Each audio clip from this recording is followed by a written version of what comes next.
Yo, how we doing? Trevor Burke checking in. I wanted to make a video for you guys, and I feel like, I don't know why I feel compelled to make these videos, but I feel like I'm not going to overanalyze it, and I'm just going to share with you guys what I think I can share, and that is, I feel like a lot of us are going through a similar phase of change. I feel like a lot of us are changing, and that may be in a relationship, that may be in a career, that may be personally, some sort of change.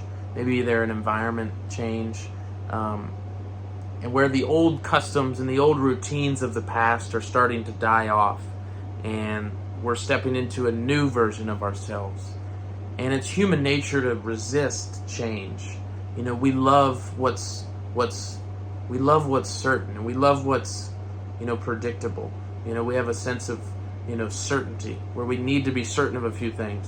So when things start to change, our uncertainty starts to bend, and we become, and I've definitely noticed this in my own life, where you're like old customs of the past, okay, old things that you used to do, you have mental space, okay, of, oh, this is what I do, this is what I do, oh, this person, this is what I do, and you have mental space. Now, once those things are gone in your physical world, they're still there in your mental world. Okay, so unless we actively replace those things, that mental world doesn't have, it's not a congruent, so that's where people will tend to focus on the past. Okay, they'll be so focused on things that are no longer in their present. So, and then they wonder why they're upset, because they're focused on the past, things that are done and done for, that they can't change. So they're constantly focusing on the past.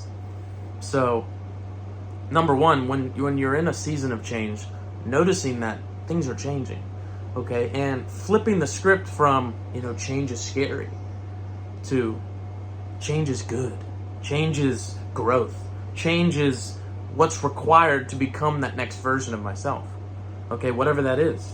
And if you can change your perspective on how you view yourself and how you view change in your own life, you can begin to rewrite the script, okay? Because if you leave it up to chance, if you leave it up to your old self, if you leave it up to just past thinking, okay, they say Albert Einstein, you never solve a problem with the same level of thinking that created the problem, okay? You have to elevate yourself.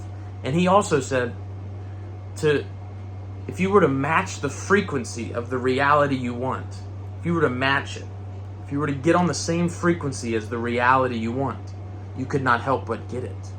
Now, what does that mean?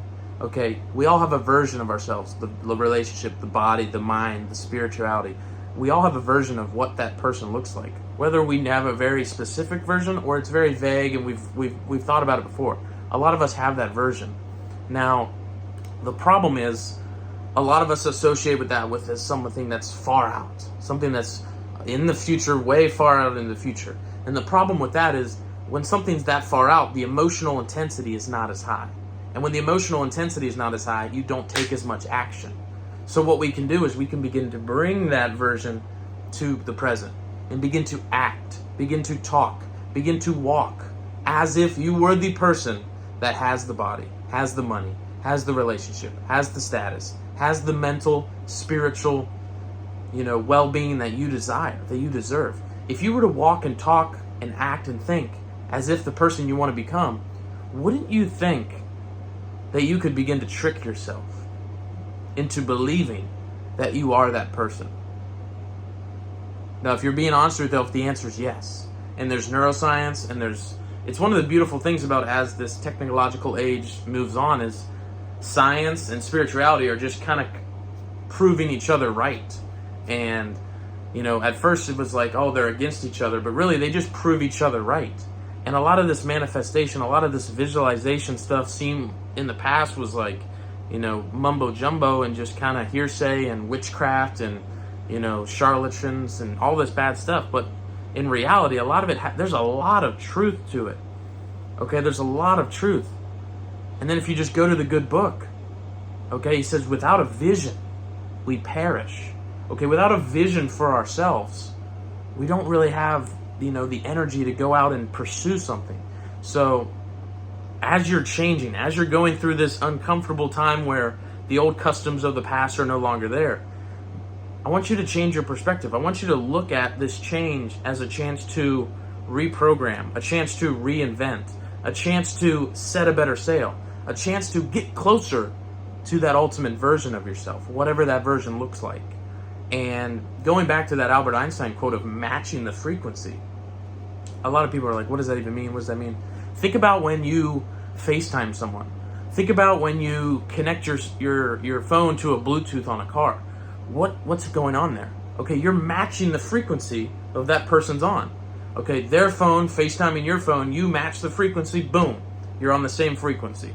Okay, you want to play a song, but you don't have Bluetooth yet, or you figure the Bluetooth out. The Bluetooth is on a certain frequency. You get your phone on that same frequency, then you can play the music.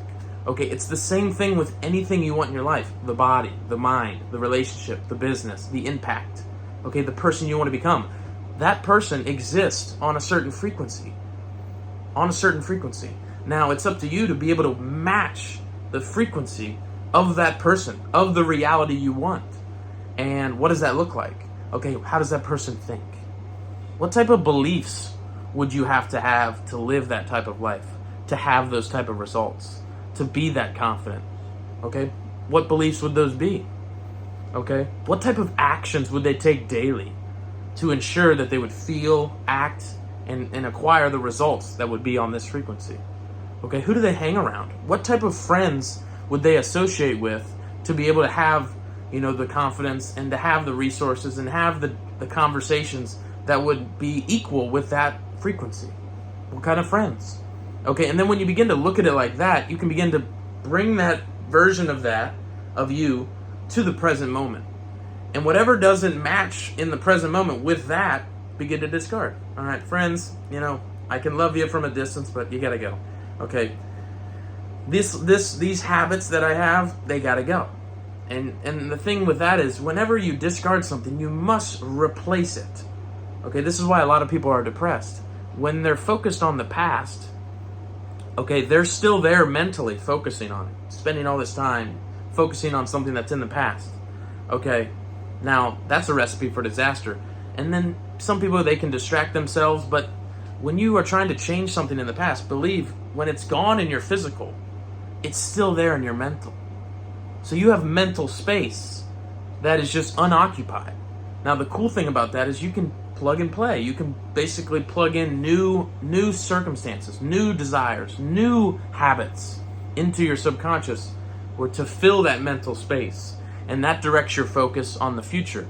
And by bringing the future to the present, and by substituting and filling in the gaps of your past, you begin to be a present person. You begin to be called what they say is conscience congruent, where your thoughts, your feelings, and your actions are aligned.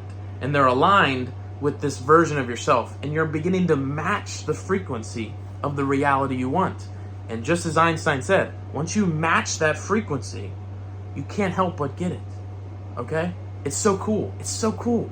And, it's Friday, it's the weekend, so, don't get too fucked up. But if you want to go socialize, if you want to, hang out with the boys, if you want to lock in, if you want to do some journaling, if you want to clean your room, if you want to do some things, bring that version. Just think about, what would my 10.0 version self be doing right now? Okay, and then bring that version to the reality, to the present moment, and then you're beginning to be conscience congruent.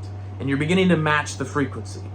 Okay, and as Nikola Tesla always said, the ones that think in terms of energy, frequency, and vibration, they hold the keys to the universe. Okay, well, you guys know what to do. I appreciate you guys. Like, comment, subscribe, all that good stuff. But yeah, you guys know what to do. Carry on.